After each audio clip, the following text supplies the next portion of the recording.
예, 그러면은 오늘부터 이제 전달 현상 수업을 시작하게 될 겁니다. 최근 웰티 기초 이동 현상론이고, 수업을 들으시는 분 중에 5판 책을 가지고 있는 분이 있고 6판 책을 가지고 있는 분이 있으신 것 같아요. 근데 6판 책에는 단원이 3개가 빠져 있습니다.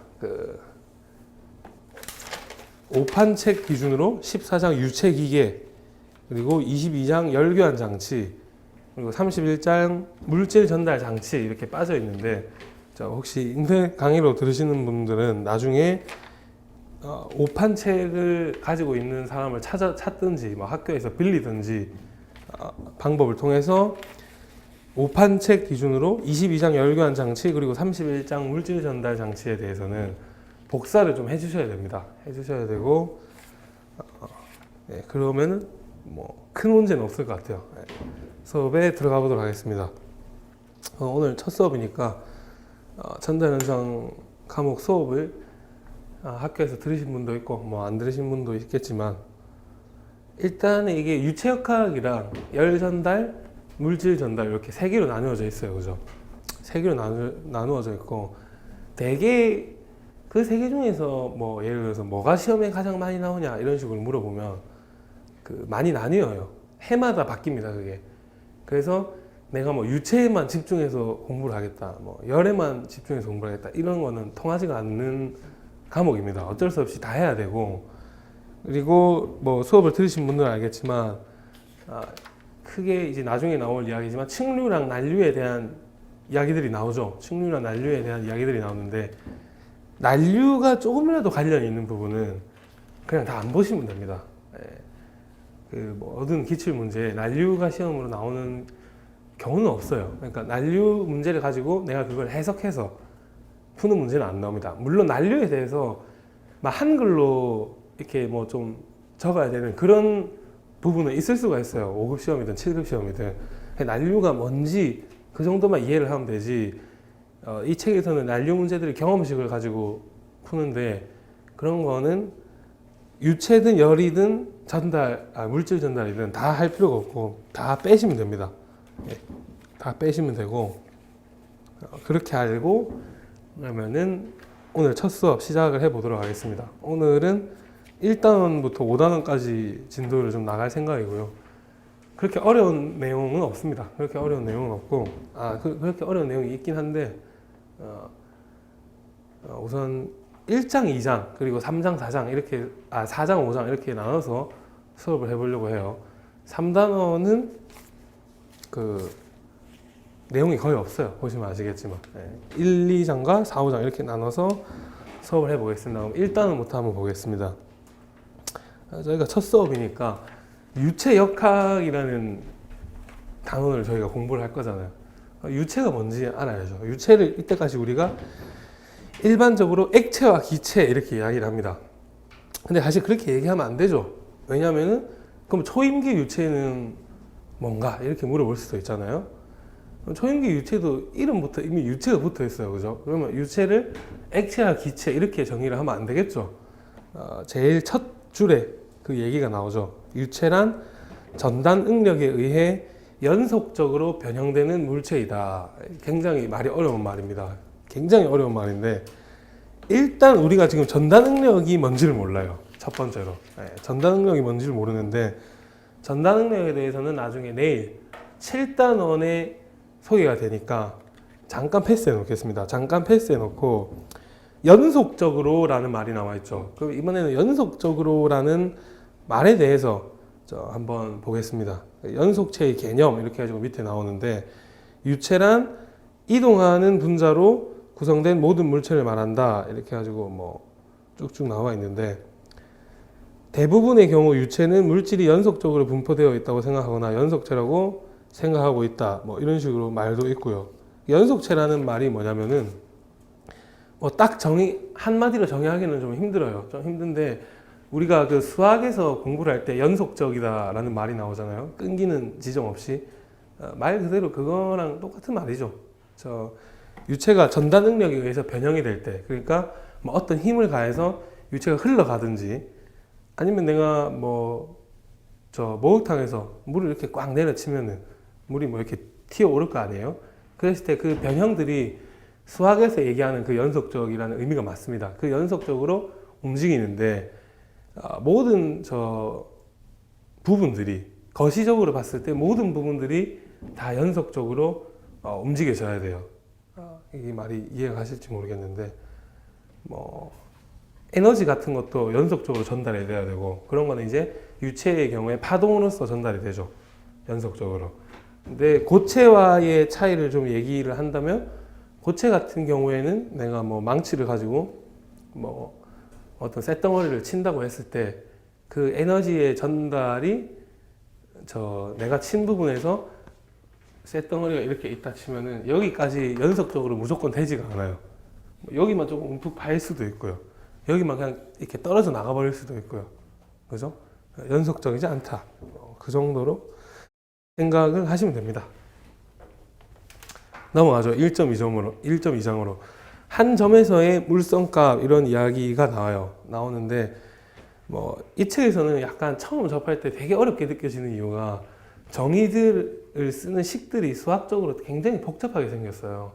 밀도도 그냥 V분의 M 하면 되는데 사실은 델타 V가 델 V로 갈 때까지 보내서 델타 V분의 델타 M을 밀도로 정의한다. 이런 말이 있는데 이 정의에 대해서는 그냥 외워두시고 여기서 하고자 하는 말은 그러니까 V분의 M이 밀도가 맞기는 맞는데 내가 그 밀도를 미소부피량에 대해서 정의를 하겠다는 거죠. 미소부피량에 대해서 내가 이런 수조가 있고 물이 이렇게 차 있는데 아주 작은 요만큼의 밀도, 요만큼의 밀도에 대해서 각기 정의를 하고 있는 거예요. 지금 이 책에서는. 왜냐면은 밀도가 여기가 다 같아야 된다는 보장이 없잖아요. 왜 없어요? 얘 물이라 치면 여기랑 온도가 다를 수도 있는 거고, 그죠? 압력이 다를 수도 있는 거고, 압력은 당연히 다르겠죠. 중력이 있다면, 그죠? 우리가 이때까지는 그냥 전체 그냥 물 밀도 1 이렇게 했는데 전자현상 책에서는 그렇게 이야기를 하지 않고 미소부피에 대해서 이야기를 하겠다 그런 말을 하고 있는 겁니다. 그리고 다음으로 넘어가서 유체 물성 값과 흐름 물성 값. 여기서는 말이 많은데 나중에 공부를 하실 때 제가 수업을 예를 들어서 하루에 5단원, 6단원씩 수업을 나갈 건데 모든 한 줄을 다 설명해 드릴 수는 없잖아요. 그죠? 그래서 저는 핵심적인 부분들에 대해서 설명을 해 드릴 테니 여러분들은 그 부분들을 중점적으로 복습을 하시면 되지만 역시나 전자현상을 공부할 때도 이 책을 한번 다 읽어보는 게 좋아요. 근데 연력학이랑은 좀 다르긴 달라요. 솔직히 말해서 전자현상 공부를 하실 때는 내가 시간이 너무 없다, 만약에 다른 과목 공부도 해야 되고 시간이 없다 이러시면은 제가 체크를 해드린 부분만 읽으시면서 공식들이 되게 많이 나와요. 연력학보다도 훨씬 많이 나옵니다. 공식들만 암기하는 식으로 가도 사실 되기는 되는 과목이에요. 되기는 된다는 게 문제는 풀 수 있어요. 5급도 주관식 시험도 공식들만 외우고 있어도 사실 문제 풀 수 있어요. 근데 뭐가 맞다고는 얘기를 못해요. 제가 처음 이 공부를 전자현상으로 제가 학교 수업을 안 듣고 공부를 시작했었기 때문에 혼자서 공부를 했는데 처음에는 내가 어떤 유체역학에 대해서 통달해야겠다 이런 목표가 있었지만 공부를 한 3년 해보니까 통달이 안 되더라고. 그게 우리가 어쨌든 시험을 치는 사람들이잖아요. 시험을 치는 사람들이면 사실은 제가 처음에 했던 생각이 어떤 좀 좋은 생각이긴 한데 그게 정답은 아닌 것 같아요. 사실 우리는 시험 문제를 맞추기 위한 공부를 해야 되는 게 맞는 것 같아요. 그죠? 유체역학을 통달해야 되는 사람들은 저 대학원 가는 사람들이에요. 연구소 가는 사람들이고. 우리는 시험을 맞추면 됩니다, 사실은. 그게 맞는 것 같아요. 제가 공부를 하면서 느낀 거는 그렇게 공부를 해야 돼요. 그래서 전자현상 시간이 어느 정도 있으신 분들은 그래도 다 읽어보면 물론 좋고, 근데 정 없으면 사실 다 안 읽어봐도 됩니다. 이 유체 물성값과 흐름 물성값, 여기서는 비압축성 유체라는 말이 나오죠. 저희가 연력학을 배우고 이 수업을 지금 듣기 때문에 이 말이 무슨 말인지 알죠? 로우가 일정하다라고 이해를 하시면 됩니다. 전자현상에서는 부피를 가지고 얘기하는 경우는 거의 안 나와요. 근데 연력가에서 아시겠지만 로우가 V분의 1이잖아요. 이 V는 이제 몰 부피 혹은 뭐 비부피 되겠죠. V분의 1이잖아요. 거의 뭐 이제 부피에 관련된 개념은 이 로우를 가지고 이야기를 할 텐데, 그래서 비압축성 유체 또한 연력가에서는 우리가 dV는 0이다라는 의미로 굉장히 많이 쓰였는데, 여기서는 로우가 일정하다라는 의미로 앞으로 쓰이게 될 겁니다. 넘어가겠습니다. 한 점에서의 응력 뭐 이런 이야기가 나오는데, 이 이야기는 사실 뭐 굉장히 중요한 이야기죠. 어려운 이야기고.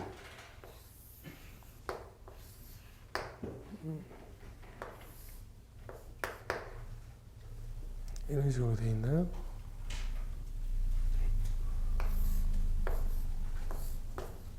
이런 그림 1.2에 보시면은 이런 뭐 어떤 유체 요소가 있어요. 뭐 이런 유체 요소가 있는데, 이게 응력의 의미에 대해서 사실 솔직히 말해서 정확하게 이해를 할 수가 없어요, 우리가.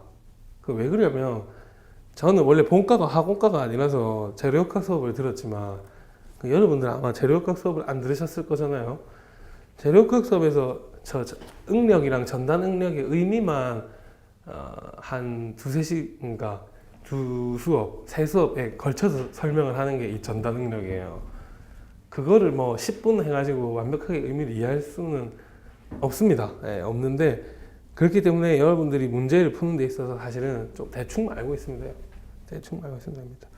이 응력이라는 값은 왜 대충밖에 우리가 알 수가 없냐면, 텐서 값이에요. 텐서 값.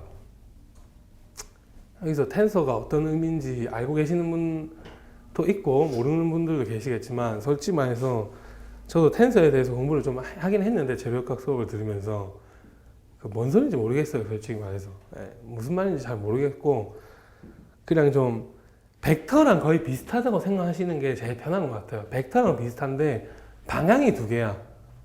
벡터랑 거의 비슷한데 방향이 두 개다. 마치 어떤 느낌이냐면은 플레밍의 뭐 오른손 법칙 이렇게 했을 때, 우리가 이 엄지손가락 하는 방향을 결정하기 위해서 손가락이 찌르는 방향, 돌아가는 방향, 찌르는 방향, 돌아가는 방향, 두 가지 방향에 대해 생각하잖아요. 뭐 약간 좀 그런 느낌이다.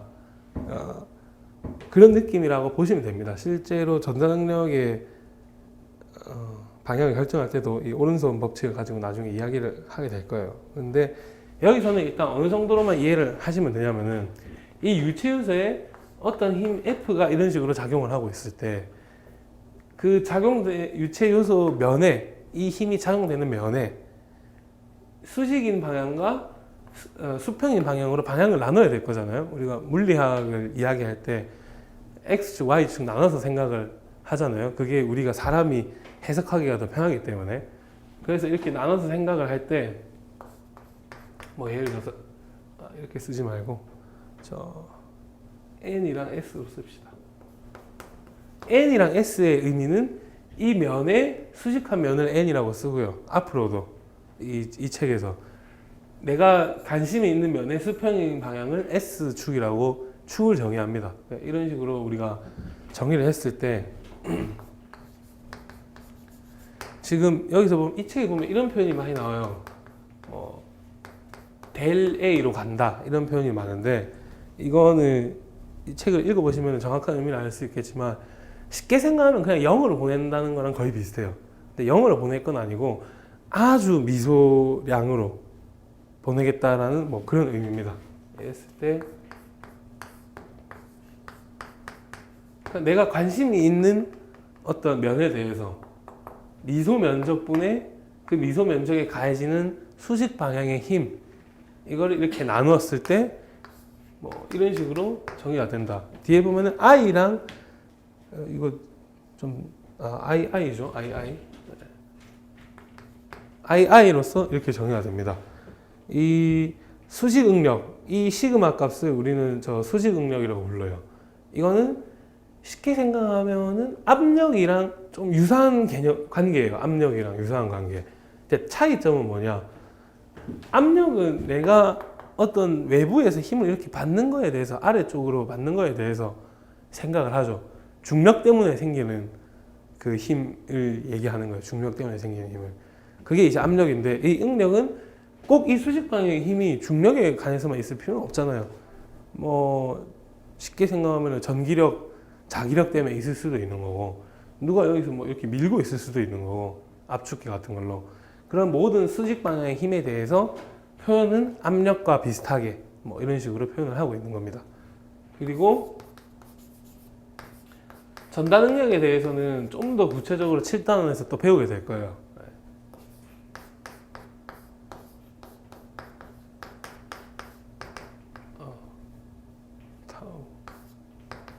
이 값을 이제 전달 능력으로 정의를 하죠.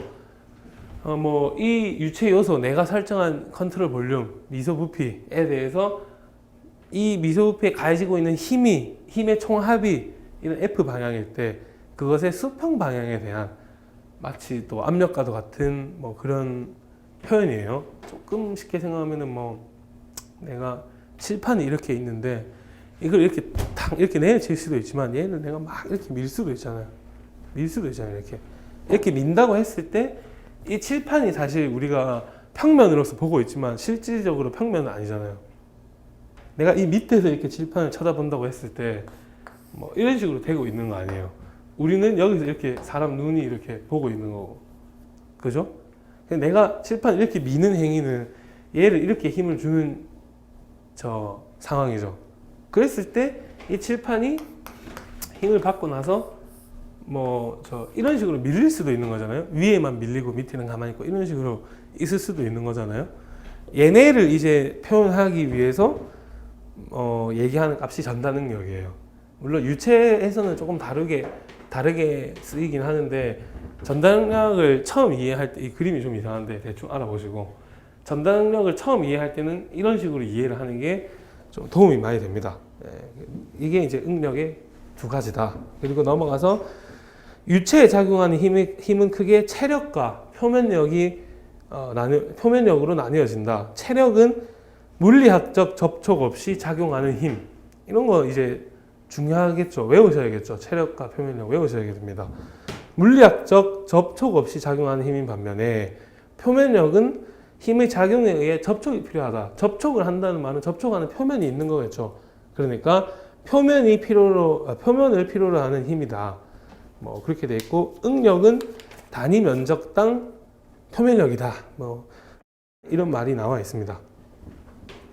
그 다음에 이제 넘어가서 뭐 정체 유체 내의 압력 이런 식으로 이야기가 나오는데 이 부분은 뭐 제가 처음 공부할 때 역시 공부를 많이 했었습니다만 하지 마세요 그냥.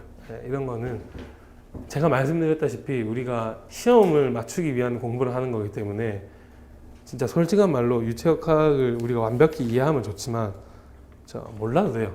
넘어가겠습니다. 유체 내 1.3절 유체 내에서 점과 점 사이의 물성값 변화 뭐 또 이런 이야기들이 나오고 있는데 이 단원에서도 뭐 이제 압력과 중력의 이야기들을 하고 있는 단원인데 몰라도 됩니다. 다 몰라도 되고 이 단원에서 몰라도 되고 여러분들이 아셔야 될 거는 뭐냐면 이제 좀 수학적인 이야기죠. 수학적인 이야기. 기호의 의미에 대해서 좀 잘 이해를 하시면 돼요. 앞으로 이런 그 기호라고 해야 될까요? 식이라고 해야 될까요? 뭐 함수라고 해야 될까요? 이런 글자가 기호들이 나올 거예요. 그랬을 때 라운드 P Y 그랬을 때 우리는 이 값을 이제 그레이드 P를 이 EX 벡터, 이 Y 벡터의 의미는 잘 알고 계시죠?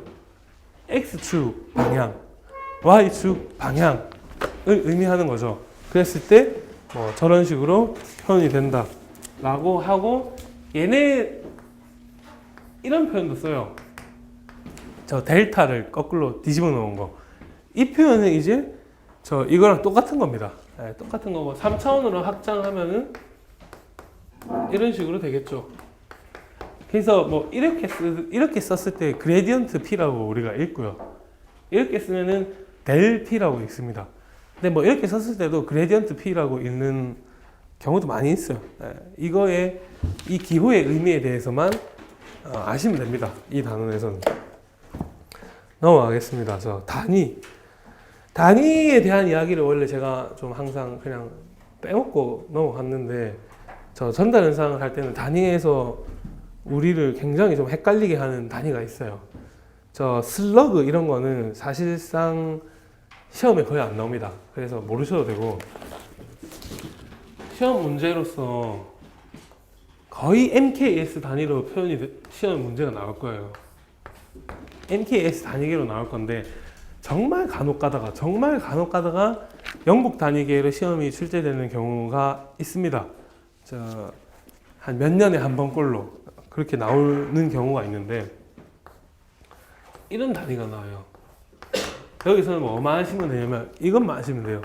LBF 단위계. LBF 단위계는 자 봅시다.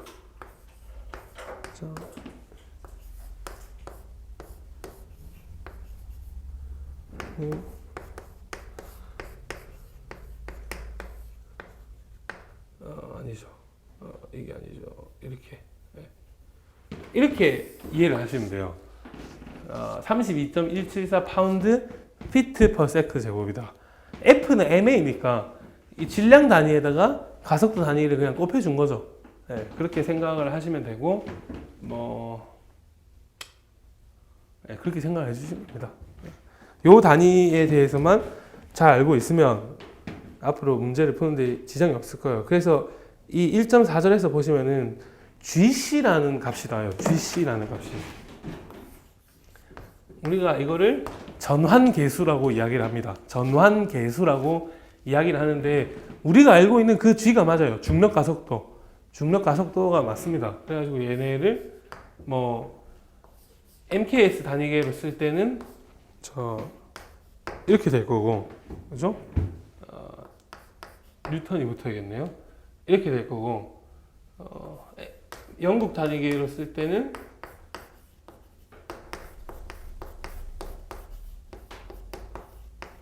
이런 식으로 될 거예요. 그래서 앞으로 어떤 힘을 표현할 때도 이런 식으로 표현할 수도 있어요.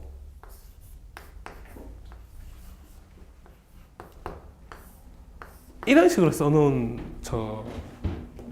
문제가 있을 수도 있습니다.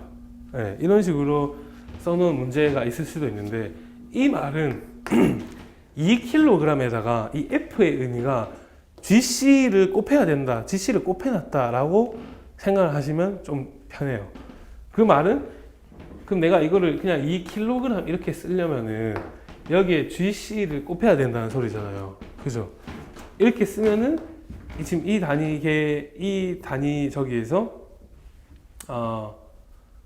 잠시만요. 이 단위계에서 2 곱하기 9.8을 해야겠죠. 그러면은 9.6 이렇게 GC 곱하기 이 F의 의미를 GC 뉴턴이라고 생각을 해야 맞겠네요. GC의 정의 자체가, GC의 정의를 이런 식으로 해놨기 때문에 GC 뉴턴이라고 해야 맞는 것 같아요. 그러면은 이 2kg F의 단위가 kg 뉴턴이다. F의 의미는 상수 GC 뉴턴이다. 이해 가시나요? 그래가지고 이 kg F의 단위는 kg 뉴턴이고, GC의 단위가 이런 식으로 되니까 뉴턴 날라오고 kg 미터 퍼 세컨드 제곱 남아요. kg 미터 퍼 세컨드 제곱이 뉴턴이죠. 그래서 얘가 이 힘 단위로 나와요. 2kg F 내가 이렇게 쓰면은 얘는 19.6뉴턴을 의미한다. 이렇게 이해를 하시면 됩니다. 영국 단위계에서도 LBF라는 이야기가 나왔을 때 마찬가지로 그 개념을 똑같이 적용하면 되겠죠. 이렇게 무슨 F 이런 이야기가 많이 나올 건데, 그것만 조금 아시고 넘어가시면 됩니다. 그리고 1.5절 이제 1.5절 같은 경우에는 최적 탄성률이라는 말이 나와요. 최적 탄성률이라는 말이 나오는데, 모양을 잘 보시면은 우리가 연력학에서 배웠던 거랑 거의 비슷해요. 거의 비슷한데 보면 또 조금 다르죠. 그죠?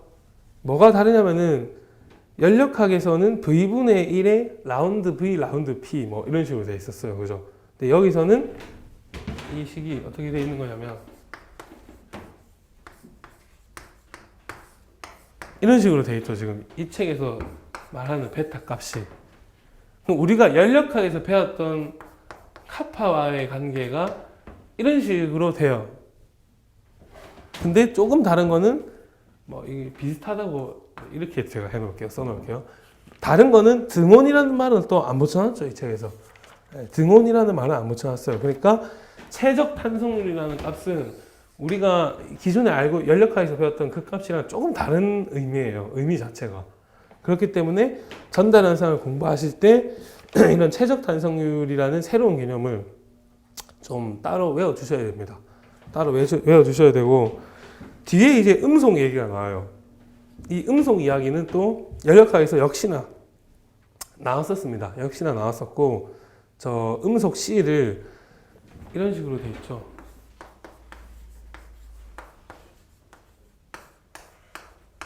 일승으로 정해야 한다. 전달 현상에서는 저 사실은 주로 온도가 변하는 문제가 잘 안 나와요. 그러니까 유체역학에서는 나중에 열 전달, 물질 전달에 가면은 나오는데 유체역학을 이야기할 때는 웬만하면 등온 상태 가정한다고 생각을 해주시면 돼요. 등온 상태 가정한다고. 근데 문제를 출제할 때는 그런 말을 안 써놓습니다, 원래. 그래서 여러분들이 알아서 등온 상태건이 가정하시면 되고, 저 주관식 시험 치시는 분들은 필요에 따라서 등온 상태 가정한다 이렇게 이야기를 해 주셔야겠죠. 그랬을 때 뭐 음속이 이런 식으로 정의된다 이런 이야기가 나오고 마하수라는 개념이 나와요. 이게 이제 이 책에서 처음 나오는 무차원수인데 무차원수라는 이야기를 할 거예요. 우리가 앞으로 오늘 뭐 안 나오겠지만 저 뒤로 가게 되면은 많이 나올 겁니다. 이 무차원수라는 개념이 이거는 내가 생각하는 어떤 값을 차원을 없애 가지고 표현을 하겠다 뭐 그런 건데 얘 음속도 미터 퍼 세컨드 속도 다니고 얘도 속도 다니니까 차원을 없애는 거예요. 근데 이런 무차원수들이 되게 앞으로 많이 나올 텐데 이 책에 나오는 무차원수만 해도 뭐 제가 생각했을 때 한 20개는 좋게 될 거예요. 걔네를 전부 다 외워주시면 됩니다. 전부 다 외워주시면 되고 이 경우에는 그냥 음속에 대한 속도예요. 별 의미가 없어요. 별 의미가 없는데 앞으로는 나오는 무차원수들이 그 가지는 의미들이 되게 많아요. 뭐 여러분들 알고 계시는 뭐 레이놀즈수 같은 경우에는 뭐 점성력분의 관성력 이런 의미가 있고요. 그런 의미 플러스 무차원수 이거 공식 그리고 무차원수 이름 이렇게 전부 다 외워주시면 돼요. 5급 시험에서도 아주 옛날에 한 03년도 02년도 이때는 무차원수 막 써놓고 이건 무슨 뜻인지 설명하라 이런 게 문제에 나왔었고 7급 시험에서는 역시 객관식으로 예를 들어서 뭐 너셀 넘버의 의미로 맞지 않는 것은 이런 식으로 시험이 나오기 때문에 무차원수는 여러분들이 앞으로 접하실 때 굉장히 중요하게 생각을 하셔야 됩니다. 그리고 이제 1.6절 표면 장력으로 넘어갈 텐데 이 부분은 좀 더 중요하기 때문에 세판 한번 지우고 보도록 하겠습니다. 1.6절 표면 장력에 대해서 한번 보겠습니다. 우선 표면 장력의 의미에 대해서는 여러분들이 뭐 어떤 다른 과목, 일반 화학이라든지 다른 과목에서 어느 정도는 알고 계실 거라고 생각해요.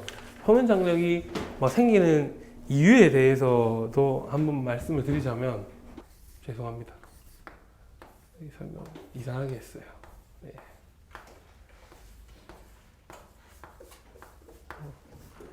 표면 장력에 대해서 다시 설명을 제가 드리자면은 표면에 물 분자들이 이런 식으로 있으면 그 말은 맞아요. 아까 전에 제가 말씀드렸던 이 분자들이 외부의 옆에 있는 주위에 있는 분자들에게서 인력을 많이 받으면 받을수록 안정해지는 거는 맞습니다. 근데 제가 방금 드렸던 거는 모세관 현상을 좀 잘못 설명드린 것 같고 표면 장력이라는 거는 내부에 있는 분자는 이렇게 양사방으로 이 화살표가 잘못됐네요. 맞죠? 양사방으로 이렇게 인력을 받아요. 얘를 기준으로 하면 상하좌우로 이렇게 인력을 받죠. 근데 표면에 있는 분자는 이렇게는 인력을 받는데 위에는 없어요. 있긴 있죠. 공기 분자가 있긴 있죠. 근데 공기 분자가 물을 잡아당기는 인력보다 옆에 물 분자가 물 분자를 잡아당기는 인력이 거리도 훨씬 가깝고 분자 간의 거리도 훨씬 가깝고 인력을 훨씬 많이 받기 때문에 얘는 인력을 적게 받게 돼요. 그래서 굉장히 불안정해지게 됩니다. 그래서 이 어떤 분자들이든 간에 이런 경우에 표면을 최소화하려고 해요. 항상 표면을 최소화하려고 합니다. 표면을 최소화하기 위해서 얘네가 구형이 돼요. 구형이 되려고 해요.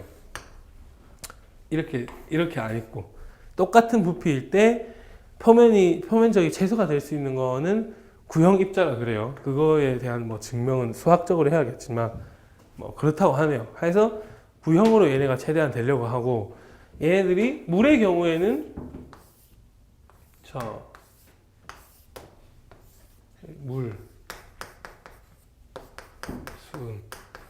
수은 시험관 안에서 물의 경우에는 이런 식으로 휘고 수은의 경우에는 이런 식으로 휘는데 이렇게 휘는 이유가 물 같은 경우에는 내가 표면적을 일단 최소화해야겠는데 공기랑의 표면적을 그래서 이런 구형까지는 아니지만 좀 곡률이 생기도록 휘어야겠는데 물 분자 간의 인력보다 유리랑 물의 인력이 더 세기 때문에 이런 식으로 휘게 되고 수은의 경우에는 수은끼리의 인력이 수은 유리관 인력보다 훨씬 세기 때문에 자기들끼리 더 많이 뭉치려고 이런 식으로 휘게 되는 뭐 그런 게 이제 표면 장력이죠. 그런 게 이제 표면 장력이고 표면 장력 이렇게 쓰면 사실 우리가 되게 헷갈릴 수도 있는 게 력이라는 게 힘을 얘기하는 거잖아요. 힘. 근데 사실 표면 장력 이야기할 때 이 시그마를 표면 장력이라고 하는데 얘를 표면 장력 뭐 개수 이런 식으로 생각하시면 안 돼요. 이 친구 자체를 우리가 표면 장력으로 부릅니다. 얘의 단위가 근데 뉴턴 퍼 미터나 뉴턴 퍼 미터 제곱 두 가지로 표현이 될 거예요. 앞으로.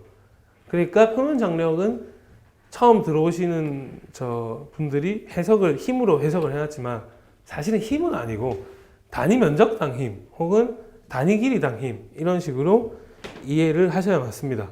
그리고 뭐 식 1-17 같은 데 보면 온도에 따라서 이제 표면 장력이 변하고 있다 이런 게 나오는데 그런 거 정도는 알고만 계시면 되겠죠. 이런 식이라든지 뭐 표 1.2 이런 거를 외우실 필요는 전혀 없습니다. 그리고 똑같은 페이지에 그림 1.7 있죠. 그림 1.7 그걸 이제 보시면 됩니다.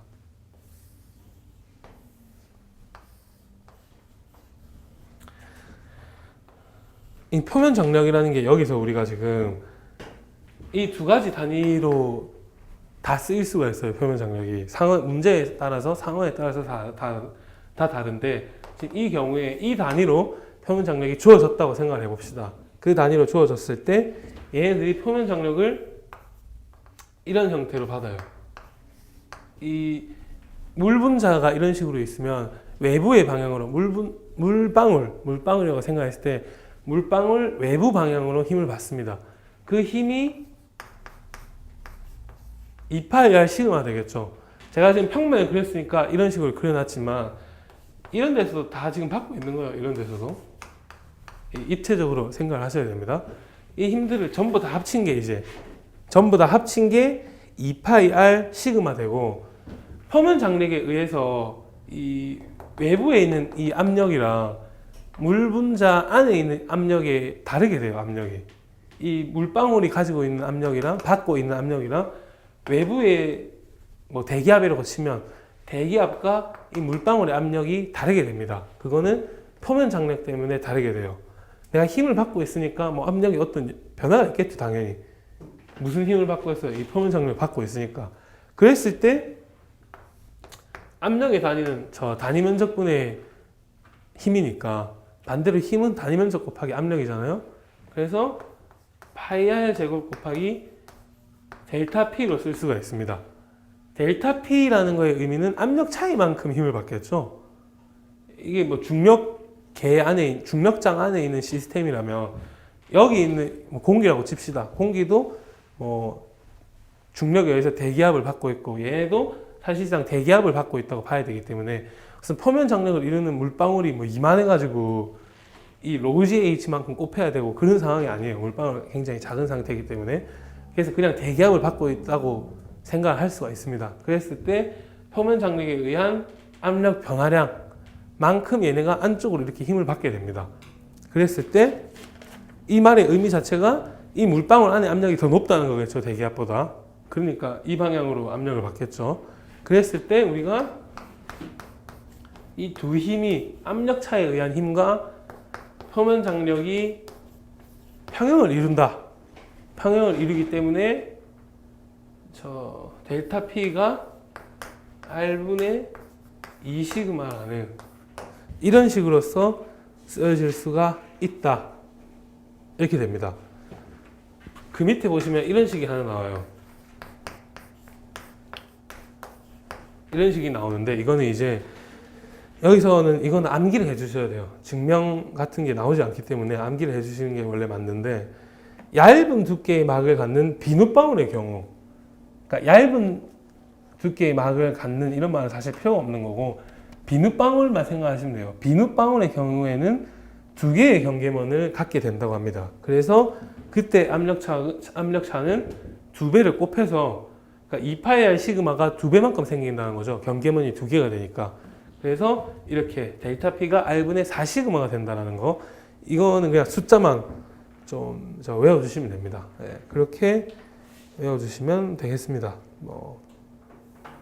그 다음에 이제 나오는 게 그림 1.10번인데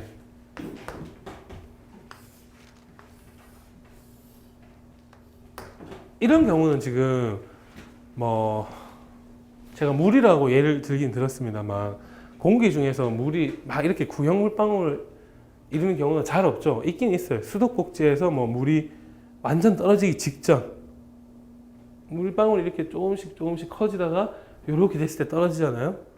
그런 직전 상태, 그런 상태에 있긴 있습니다만 잘 없죠. 수은이라고 치면은 수은도 완전히 구형은 잘 안 이뤄요. 그죠?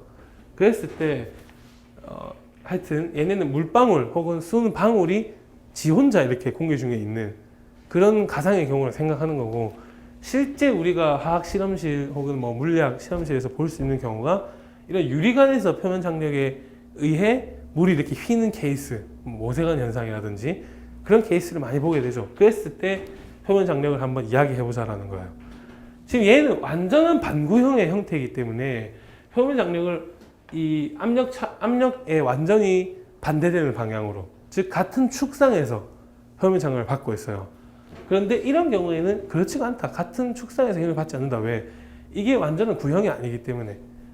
이걸 굳이 구로 그린다면은 이런 식으로 그려야 될 거예요. 그러니까 곡률의 의미가, 곡률이 여기부터 여기까지 완전히 지름이 안 되는 거죠. 네, 그랬을 때 얘네가 힘을 이 방향으로 받게 됩니다. 표면 장력을 이 방향으로 받게 되었을 때, 그러면 이 힘이 저 2파이 r 시그마 되겠죠. 2파이 r 시그마.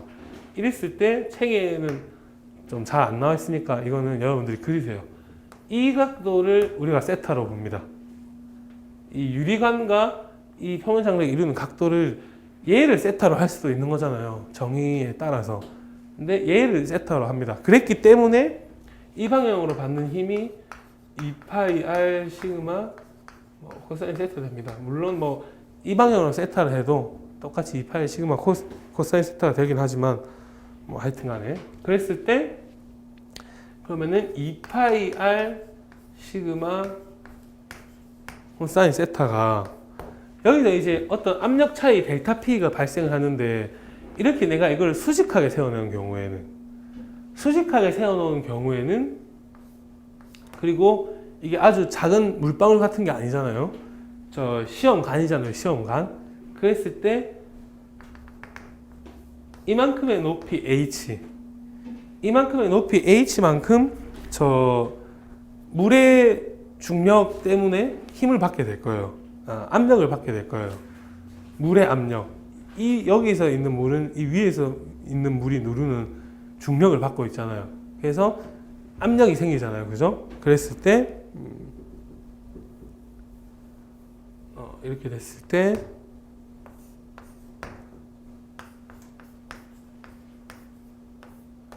이런 식으로 지금 이거는 그림이 이런 식으로 되어 있는데 이만큼의 힘은 이게 부피죠. 지금 이만큼의 물의 부피죠. 파이 r 제곱 h 원기둥의 부피 구하는 공식이죠. 그러니까 이 부피에 해당하는 저 중력을 받게 될 거잖아요. 그러니까 파이 r 제곱 h에다가 저 로우지 곱해지게 되겠죠. 그러니까 이거는 지금 힘 단위죠. 힘 단위. 시그마가 단위 면적당 단위 길이당 힘이니까. 그래서 표면 장력을 이만큼 받는데 그것이 이 시스템에서 뭐랑 평형을 이루는지 우리가 살펴보니까 이 시험관 안에 갇혀 있는 이 물만큼의 중력이랑 평형을 이루더라. 그런 이야기를 하고 있는 거죠. 그랬을 때 H가 로우 GR분의 이 시그마 코사인 세타가 된다. 근데 여기서 이 H가 의미하는 거는 사실은 엄밀하게 따지면은 여기랑 여기 사이에 어떤 높이가 될 거예요. 그렇잖아요. 근데 그렇게 따지질 않고 이런 식으로 휘어 있을 때 가장 밑에 부분, 이 부분부터 저 바닥까지 높이를 H라고 하더라고요. 그 이유는 솔직히 잘 모르겠는데 그렇게 하더라고요. 다른 책에서. 그래서 요거를 H라고 생각해 주시면 됩니다. 그랬을 때 이런 공식이 나와요. 그럼 여러분들은 요거랑 외워주시면 돼요. 그게 제일 마음 편합니다. 솔직히 말해서. 주관식 시험 치시는 분들은 유도하는 과정에 대해서 어렵지 않으니까 유도하는 과정을 좀 멋있게 쓰면은 여기서는 이런 식으로 하면 되겠죠. 시그마 fx는 0이다. 그러니까 이 방향 양수로 잡고 얘 빼기 얘가 0이다 이렇게 생각하면 되고, 여기서는 시그마 fy가 0이다 이래가지고 윗방향이 예를 들어서 내가 양수 방향이라고 하면은 얘 빼기 얘가 0이다 이런 식으로 해서 쭉쭉 유도하면 되겠죠. 그랬을 때 이 두 가지 공식이 나오게 됩니다. 그리고 예제 2번 같은 경우에 보시면은 여기서는 지금 이런 식으로 되어 있죠. 그러니까 수은의 경우죠. 수은의 경우. 이 경우에서는 이렇게 끄어가지고 이 방향으로 저 표면 장력을 아니죠. 표면 장력을 이 방향으로 받게 되겠죠. 이 방향으로 받게 될 거예요. 표면 장력을 이 방향으로 표면 장력을 받게 될 텐데 세타는 요게 세타라고 생각하시면 됩니다. 요 각도가 세타라고 생각하시면 됩니다. 그죠? 네. 요 각도가 세타라고 생각을 하시면 됩니다. 네, 맞습니다. 그렇게 해서 문제 푸는 거는 이 공식에다가 그냥 숫자만 쭉쭉쭉 대입해서 풀면은 큰 지장이 없습니다. 네. 그래가지고 이렇게 해서 표면 장력에 대한 이야기가 끝났고 지우고 2장으로 넘어가도록 하겠습니다. 2장 유체 정력학 보겠습니다. 2장 유체 정력학에서 이제 2.1절의 정체 유체 내의 압력 변화 이렇게 나오는데 보기에 뭔가 쉬워 보이면서도 굉장히 복잡해 보이는 어떤 유도 과정 같은 게 있어요. 그죠? 그런 유도 과정이 있는데 간략하게 설명을 드리자면은 어떤 이런 미소 부피에 대해서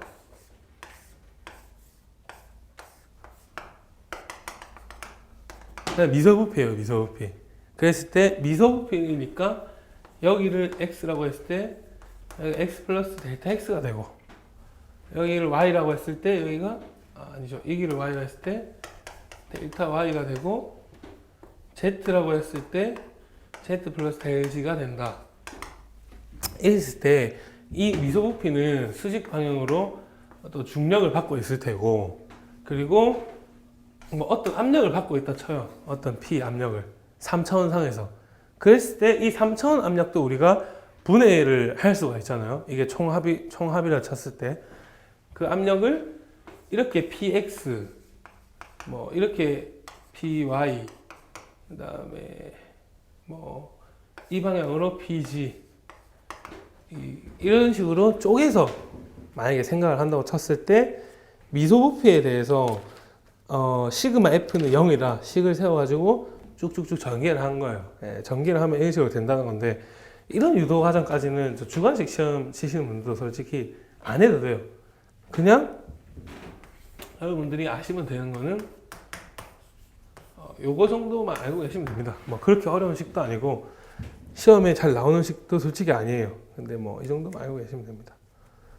예, 그랬을 때 이게 지금 델 P죠, 델 P. 중력 가속도에다가 가속도는 사실은 원래 벡터량이 맞죠. 방향이 있잖아요. 가속도니까 가속력이 아니고. 그래서 이 델 P라는 거에도 방향이 있어요. 방향이 있잖아요. 아까 E의 X 벡터, E의 Y 벡터 이런 거 있었잖아요. 그래서 얘네들은 모두 벡터 값으로 이야기를 하고 있다. 그 정도만 조금 주의를 하시면 될 것 같습니다. 이게 이제 정체 유체 내에서의 압력이에요. 정체 유체라는 거는 가만히 정지해 있는 유체. 가만히 정지해 있는 유체 내에서의 압력을 우리가 이런 식으로 표현할 수 있다. 이랬을 때 뭐 예제 1번 같은 거를 한번 보고 갈게요. 예제 1번 같은 걸 한번 보고 가면 그림이 뭐 나와 있어요. 그림을 제가 굳이 다 그리진 않고 그림은 여러분들이 책을 보시면서 봐주시면 되겠습니다. 그림 2.2 봐주시면서 보시면은 지금 이게 2000 평면이라서 X축, Y축으로 나눠서 보고 있어요. 이게 X축, Y축 볼 때 이 공식을 여기다 대입을 해보는 거예요. 대입을. 그랬을 때 중력과 속도는 아래로 가니까 이 벡터 값이 아니라 스칼라 값으로 우리가 표현할 때 음수가 돼야겠죠. 그러니까 마이너스 로우지가 dp dy다. 이런 식으로 우리가 쓸 수가 있습니다. 이랬을 때 이거를 내가 적분을 하면은 뭐 이런 식으로 된다는 거예요. 이거를 dy를 일로 넘긴 다음에 적분을 하면은 이게 그냥 사실 우리가 맨날 쓰던 식이에요. 뭐예요? 델타 P는 로지 H. 그거랑 모양이 거의 비슷하죠. 근데 조금 물리학적으로 멋있게 H 대신 그냥 Y라고 써갖고 중력 가속도 방향이 좌표축을 이렇게 설정했을 때 음수 보호가 붙어야 되니까 음수 보호를 붙여놓은 거예요. 그게 뭐 전부 답니다. 여기서는 이 정도만 알면 되고 여기서 그 예제 1번의 답 부분의 마지막 쪽에 한번 보시면은 정체 유체 내의 압력은 같은 높이에서는 어디에서나 같다. 그렇기 때문에 뭐라 하면서 대기압에 대한 영향은 굳이 뭐 고려하지 않아도 된다. 않아도 되는 경우가 있다. 그랬을 때 PA-PATM을 게이지 압력이라고 한다. 이런 말이 나와 있어요. 그죠? 요거를 A의 게이지 압력이 돼요. 게이지 압력이라는 의미가 대기압은 빼고, 그러니까 압력계로 우리가 측정을 할 때 압력계 게이지가 대기압 상태를 기준으로 올라가든지 내려가든지 하니까 뭐 그런 의미예요. 게이지 압력의 의미에 대해서만 여러분들이 알고 계시면 됩니다. 넘어가겠습니다. 넘어가서 2.2절 일정하게 선형적으로 가속하는 경우, 근데 내가 뭐 정체된 유체가 아니라 어떤 속도로 가속이 되고 있다고 쳐보는 거예요. 가속이 되고 있다고 쳤을 때 이런 식으로 되죠.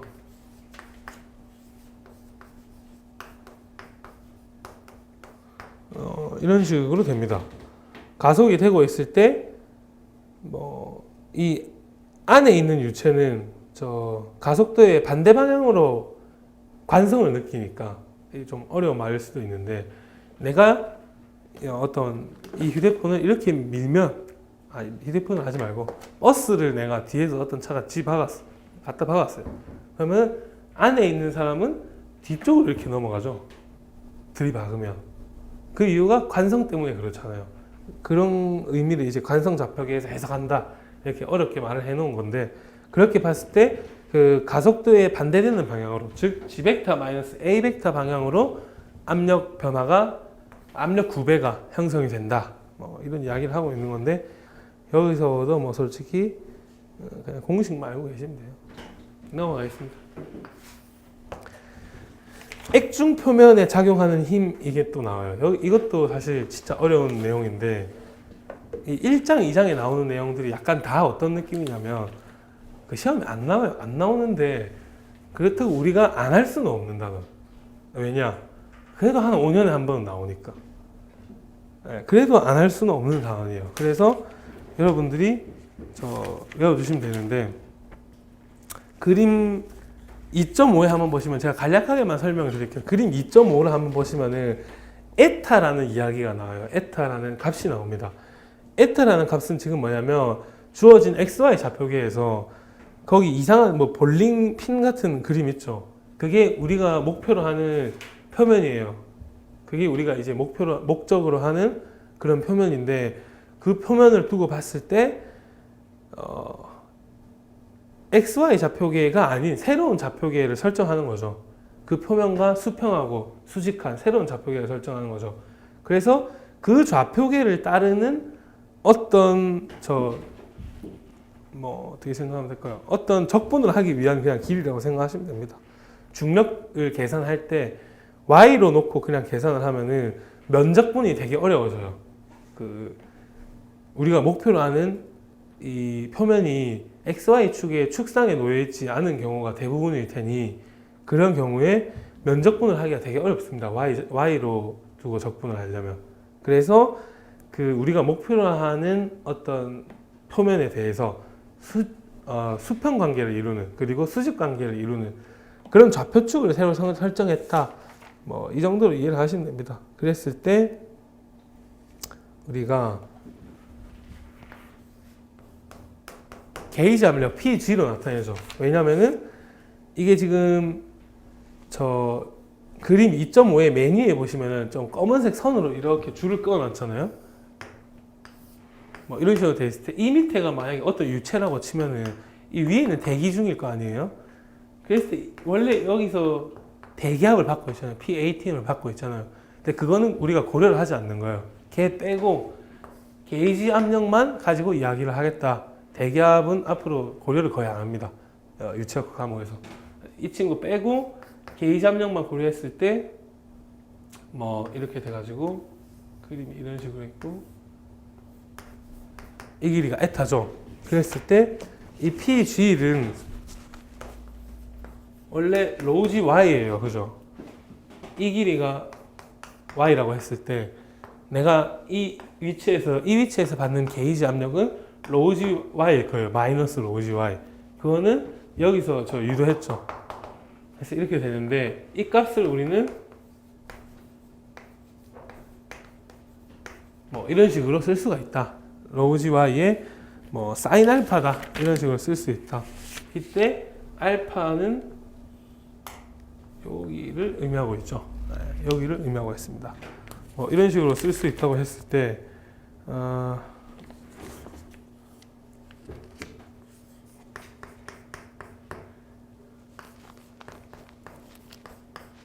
어떤 미소 면적이 받는 힘은 이 압력을 가지고 표현할 때 원래 그러니까 dF, da가 PG가 되는 거죠. 이 미소 면적이 받는 압력을 계산할 때 da분의 dF로 계산을 해야 되잖아요. 미소 면적이니까. 그래서 그거를 da를 오른쪽으로 넘겨가지고 이런 식으로 써놓은 거예요.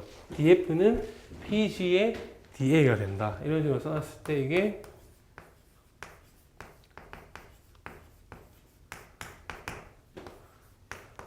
이런 식으로 되겠죠. 대입을 PG에다가 이 친구를 대입을 시켜주면 이런 식으로 될 겁니다. 이런 식으로 했을 때 우리가 이거를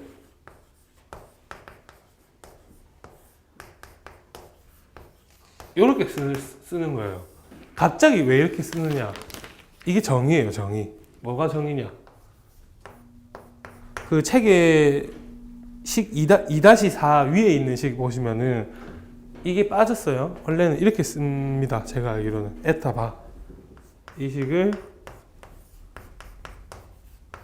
이렇게 정의하겠다. 이게 수학을 저는 이 대학교 온 뒤로 수학을 잘 못해서 이게 무슨 의미인지 이해도 잘 못하겠던데 못하겠었더라고요. 제가 처음 공부를 할 때.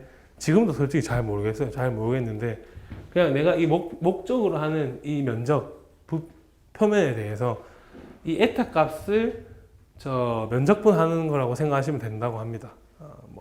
그렇다고 하네요. 그랬을 때 에타 바를 내가 이런 식으로 정의를 해요.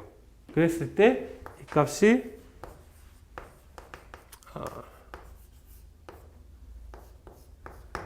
이렇게 된다.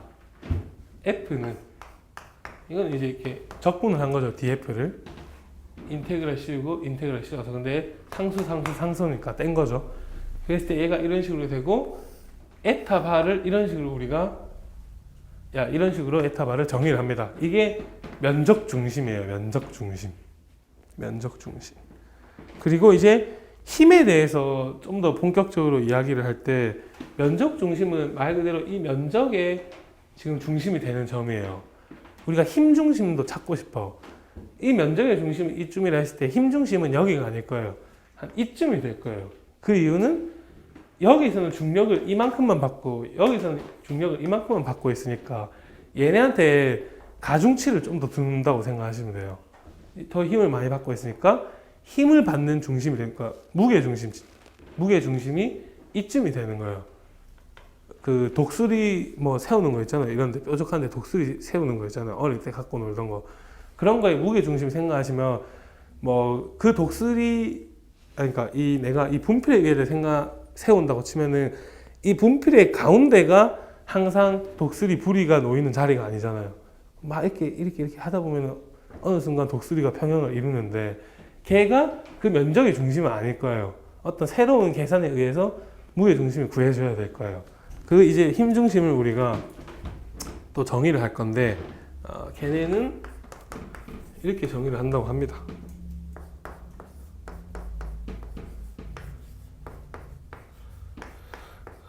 뭐 이게 어떻게 보면 힘 중심의 정의가 되는 거예요. 이런 식으로. 그래가지고 여기서 쭉쭉쭉 공식들을 쓰다 보면은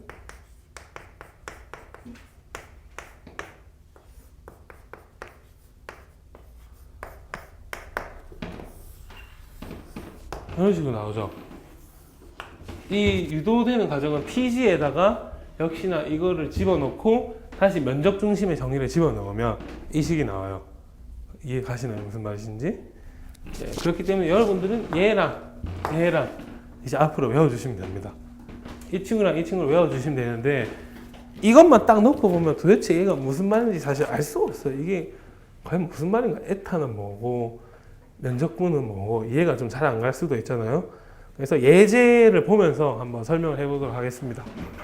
예제 4번을 한번 볼게요. 자, 그림 2.6과 같이 구형 창이 탱크 표면으로부터 1.5피트 아래에 달려있다. 이 창문에 작용하는 힘의 크기와 위치를 구하여라. 이렇게 되어 있죠. 그럼 우리가 먼저 우선 힘의 크기와 위치를 구해야 되는데 힘의 크기를 구하는 거는 사실 어렵지는 않아요. 네, 힘의 크기를 구하는 거는 어렵지는 않습니다. 아까 전에 이런 식이 있었어요.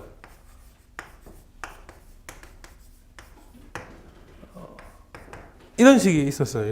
이런 식이 있었는데 지금 이거는 지금 내가 창문을 옆에서 이렇게 본 거예요. 그 그림 2.6의 오른쪽에 있는 그림. 이렇게 봤을 때 내가 목표로 하는 이 표면을 그냥 여기서 이렇게 수직으로 내리면은 그게 바로 에타가 되죠. 얘가 무슨 아까 볼링핀처럼 이렇게 휘어 있는 게 아니라 구형 창이니까 상관이 없잖아요. 그래서 알파를 그냥 저기 0으로 보시면 됩니다. 네, 알파를 0으로 보시면 돼요. 그래서 이게 이런 식으로 될 거예요. 그래서 우리는 이제 면적 중심 에타 바만 구하면 돼요. 일단 힘의 크기를 구하는 데 있어서는. 그 면적 중심 에타 바는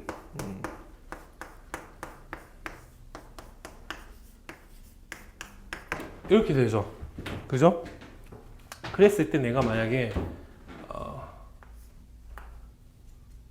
그림이 보이실려나 모르겠네. 내가 뭐 에타를 아무렇게나 내가 한번 끄어볼게요. 이 구형 창문 안에서. 그러니까 에타의 범위는 1피트부터 2피트까지가 되겠죠. 에타의 범위로 만약에 따지면 에타의 범위는 1피트부터 2피트까지가 될 때고 그 사이에서 이런 식으로 예를 들어서 내가 에타를 끄었다. 그랬을 때 지금 이게 구형 창문의 반지름 R이라고 쓸 수 있죠. 그리고 이 각도를 세타라고 내가 한번 해볼게요. 그러면은 이 길이 있죠. 이 길이 보이실지 모르겠는데 이 길이는 여기서부터 여기까지 길이에서 에타만큼 뺀 거죠. 맞잖아요? 그랬을 때 뭐 그렇게 해야 되고 어떻게 상관이 없는데 제가 이렇게 한번 해보겠습니다. 이 길이를 제가 r 코사인 세타로 쓸 수 있겠죠. 그리고 r 코사인 세타만큼 r 코사인 세타 맞죠? 그러면은 r 코사인 세타 플러스 에타가 1.5피트가 됩니다. 맞습니까?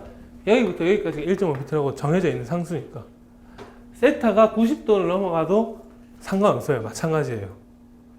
코사인 세타 값이 음수가 되면서 맞춰질 거예요. 그랬을 때 에타를 우리가 이 r과 세타의 함수로서 표현을 할 수가 있어요. 맞죠? 그러면 r은 어차피 상수잖아요. 그러면 다시 원을 조금 창문을 우리가 이렇게 좀 크게 볼 때 면적분을 뭐 어떤 미소부피, 미소각도 d세타에 대해서 이렇게 2파이까지 돌리면서 에타에 대해서 면적분을 해주면 되겠죠. 그러니까 이게 A는 파이 r 제곱일 거고 인테그랄 0부터 2파이까지 이 넓이가 지금 부채꼴이죠. 부채꼴 구하는 넓이 공식이 이거죠. 요게 DA가 되죠. 지금 2분의 1 R 제곱 D세타가 되죠. 그랬을 때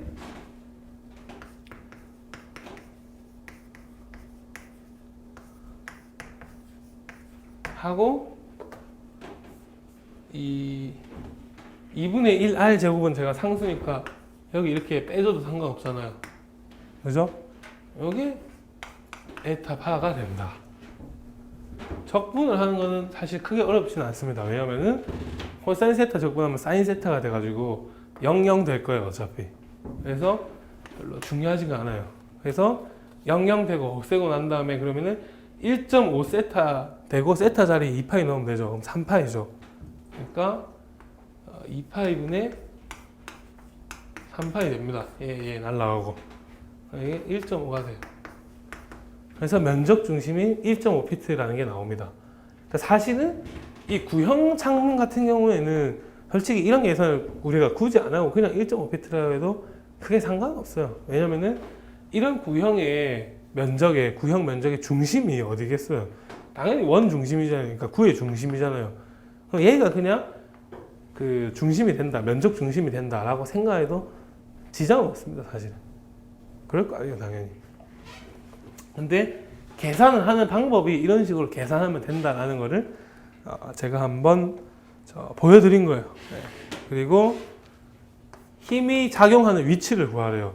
힘이 작용하는 위치를 구하라는 게 무슨 말이냐면 지금 힘이 모든 면에 다 작용을 해요. 그건 아시죠? 일단 유체 내에서 압력은 모든 방향으로 받는 거 아시죠? 그래서 여기 지금 물이 차 있는 거잖아요. 그랬을 때 예를 들어서 이 지점이라 칩시다. 그럼 중력을 이만큼 로우지 H만큼 받잖아요. 그 힘이 이 창문 쪽으로 이쪽으로도 힘이 작용을 합니다. 맞죠? 압력은 사방으로 다 작용을 하니까.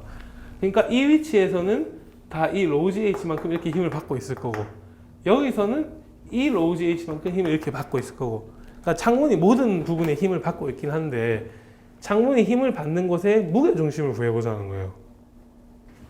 면적 중심을 구할 때는 뭐 위에랑 아래랑 어디에도 가중치를 둘 필요가 없어요. 말 그대로 면적 중심이니까. 근데 힘 중심을 구할 때는 여기서 받는 힘이랑 여기서 받는 힘이 지금 다르니까 뭔가 다른 계산 방법이 필요한 거고 그 다른 계산 방법은 아까 전에 공식으로서 알려줬어요. 이 친구가. 그죠? 에타 CP는